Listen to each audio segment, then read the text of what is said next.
Would you believe me if I told you that this game is 8 years old? This is Star Wars Battlefront 2, and it was my favorite combat-focused Star Wars game of all time. But it definitely didn't start off that way, thanks to some weird progression mechanics tied behind loot boxes that pretty much set the internet on fire, causing loot boxes to get banned in some countries. And it didn't matter that the development team worked really hard on it and eventually got rid of all those stupid mechanics and added a bunch of content because, in the end, the game went to an early grave. That is until really recently, when suddenly, out of the blue, Battlefront 2 blew up like crazy. And looking at the Steam chart numbers, it's already past its previous peak back when they first started tracking statistics. That's absolutely insane, especially considering that there's probably a good portion of people still playing off the EA app like I am. Some are saying it's thanks to Fortnite, but my money is on the success of Andor Season 2, which, by the way, if you've not seen, you absolutely have to see if you're a Star Wars fan. And I think it pretty much proves one thing, that whoever's in charge of gaming over at Disney for Star Wars has really dropped the ball, because there is an absolutely massive demand right now for just this kind of game, and nobody is making it right now. But the good news is that while they catch up with the rest of us, that there's still an amazing amount of content to experience right now while it's still hot. And personally, I don't think that it's going to calm down anytime soon, considering, like I said, there's just nothing else out there right now like this. So let me show you why that is, right after I show you the sponsor of today's video, NordVPN. I know you guys have already heard about them from tons of other creators like me, but I really have used them for years before I even got sponsored, which is why I was really happy to work with them. I got sick of using shady free VPNs, which I knew I couldn't trust with my info, just so I could get access to websites that I needed to for work while I'm abroad in Taiwan. So now with Nord, I can do my job and even watch shows that aren't available here in Taiwan as a bonus, like Stargate SG-1, an absolute sci-fi classic. So if you're looking for a reliable VPN service and you want to support my channel along the way, you can head on over to nordvpn.com/morphologist to get a huge discount on the 2-year plan, plus get 4 additional months for free. That's nordvpn.com/morphologist, and if none of it really works for you, you can always get your money back with their 30-day money-back guarantee. What makes Battlefront 2 so special is just how good it is at throwing you into the Star Wars universe. Like, it really makes you feel like you're there. No matter what era you choose to go into, it just nails the vibe. One minute you're sprinting across the beaches of Kashyyyk, dodging blaster fire as you push towards a crashed Venator in the distance, and the next you're on the dusty fields of Geonosis, or fighting in the streets of Theed, trying to hold the Royal Palace or take it for yourself. It didn't matter where you were, it just always felt like Star Wars. I think the way they pull it off was in the way that they structured the game modes and their scale. The biggest modes only had around 40 players, and that might not sound so big, but they sprinkled in AI all around and in the distance, so it felt like the battles were a lot bigger than they were. And it struck this perfect balance. It was big enough to feel epic, but not chaotic enough that you constantly felt like you were being sniped the second you got out of spawn. I mean, if you've played Battlefield 2042, you'll know what I mean. They tried that really big 128 player mode and it just didn't work. More players, it turns out, doesn't always mean that it's more fun. Sometimes it's just too much, and Battlefront 2 figured that out really early on. Another thing that made it great was the variety of game modes, which really started to fill out as they got towards the end of the development cycle. You've got things like Galactic Assault if you're in the mood for that big objective-based push with vehicles, infantry, and heroes all clashing at once. Then there's Starfighter Assault, where it's all about space battles, dogfighting through debris fields and trying to blow up an enemy capital ship or defending your own. And if you ever wanted to bring the scale down for a minute, you could just jump into game modes like Heroes vs. Villains, where you could play as your favorite hero and go lightsaber to lightsaber in a small, fast-paced match. There's also even co-op and single-player story modes where you could take on a mission against bots or play through a canon Star Wars campaign from the perspective of Imperials, which was a pretty cool twist and added some really cool canon that was referred to in shows like The Mandalorian. It just did a really good job of having something for whatever mood you felt like you were in for playing a bit of Star Wars combat. But where the game really started to shine, where the devs really hit their stride, was towards the end of the game's life, when they started narrowing down on what made the gameplay of the game so great. That's when they introduced Supremacy, my favorite game mode and the one that I play most of the time when I pop back in. It feels like this culmination of everything they'd done really well and been working towards.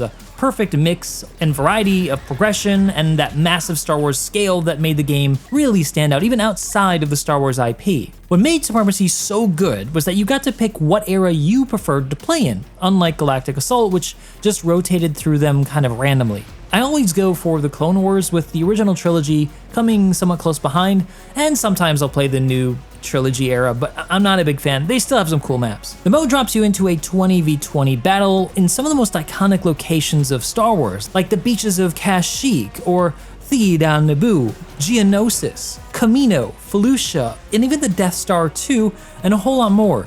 The way it works and the whole concept of it is actually really cool. You start by fighting to control command posts scattered across the map. It's basically like a tug of war. Hold the majority and your team's progress bar fills up, and if you hit 100%, the game shifts gear into a whole new location. The losing team falls back, and the fighting team transitions into an assault phase, where the winning side needs to fight through 2 stages of the defending losing side to win the game. But you still had a chance to come back from this if you were able to defend successfully for a duration of time. But the reason why I really love the Clone Wars era the most here is because they had the coolest end stage of this mode. After you completed the epic ground battle, you'd fight your way on board a Venator or a Separatist dreadnought and try to blow up the enemy's reactor. But if the defenders were able to hold out long enough, the game just resets and everyone drops back to the surface and the cycle begins again. It gives the losing team a second chance, which leads to some of the most incredible comebacks. I had matches where we were down to the final few seconds where they almost destroyed the last reactor, only for us to rally and push the enemy all the way back to their own capital ship and win the day. The kind of back and forth this creates, combined with a variety of locations that add this sense of cinematic scale, creates an authentically epic Star Wars experience that you just can't get anywhere else right now. And before you even know it, it's already been an hour or more when it only felt like it's been 10 or 20 minutes, making for some of the best Star Wars or maybe just gaming experiences I've ever had.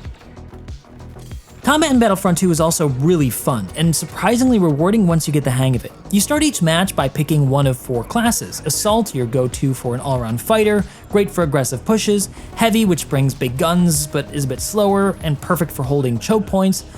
Officers, who play more of a support role to buff teammates and deploy turrets, and they get a lot more points too because of the way that they can help people. And Specialists as your long-range sniper and tool for stealth and spotting enemies. And each class can be customized with up to 3 star cards, which can enhance abilities or even add new ones. A system that can make just 4 base classes feel like a much bigger toolbox, especially when you start building out your loadout to fit the way that you like to play. As you earn kills or assist teammates or capture objectives, you also rack up battle points, which you can spend during the match to bring in stronger units. You can bring in things like jet troopers, which have great mobility, or commando droids, droidekas, clone commandos, with each of them having their own unique abilities and movements that let you shake things up a bit. One of my favorites has got to be the Infiltrator Commando droid, where you can sneak behind enemy lines and just wreak havoc while they don't even know what's going on. And if you're doing really well, you can use those points to also play as a hero, someone like Maul or Obi-Wan, Boba Fett, or Anakin, depending on who is in that era. A good player on a hero can also completely change the momentum of a match. One moment the enemy team might be absolutely steamrolling you, only for it to suddenly change pace where you're pushing behind a whirling lightsaber. But I don't want to give the illusion that these heroes are invincible. If you overextend with one, or a coordinated squad gets in front of you, they can easily bring you down. I've seen just a jet trooper kite an overconfident saber user more times than I can count. And I didn't even mention yet that heroes also get their own cards. In fact, every class does. It lets you tweak them to suit your style, so whether it's boosting Luke's mobility or enhancing Vader's choke, every unit in the game has a kind of customization that's a big part of what makes the sandbox feel so deep and replayable. All this works together to keep the flow of battle really exciting in Battlefront 2. One moment you might be getting steamrolled, and the next someone spawns a commando or drops an Anakin and turns the whole thing around in an instant. Or maybe your squad's coordinating and flanking and flips the control point in the final few seconds. It's this constant back and forth that gives Battlefront 2 a level of energy and unpredictability that still holds up today. Other modes like Galactic Assault offer similar kinds of experiences, just in a more linear format. Instead of shifting phases like Supremacy, it's all about pushing forward and holding ground through a set of clearly defined attack and defend objectives. It's usually a pretty quick game, and it's a nice alternative if you just want to get a quick 20-minute game in. But one thing that Galactic Assault actually does a bit better than Supremacy is incorporate vehicle gameplay, especially air units. While Supremacy does let you bring in some faction-specific ground vehicles like tanks and walkers, it completely leaves out air combat. I'm not sure if this was a technical limitation of the time, or maybe it was just a balanced decision, but I really feel like a mode like Supremacy but with air vehicles would be a whole lot of fun and would make it shine even more. That combined arm battle that makes the whole game really special. So if they do come back and make a new version, I do hope that they take Supremacy and add a little bit more to it than the original mode.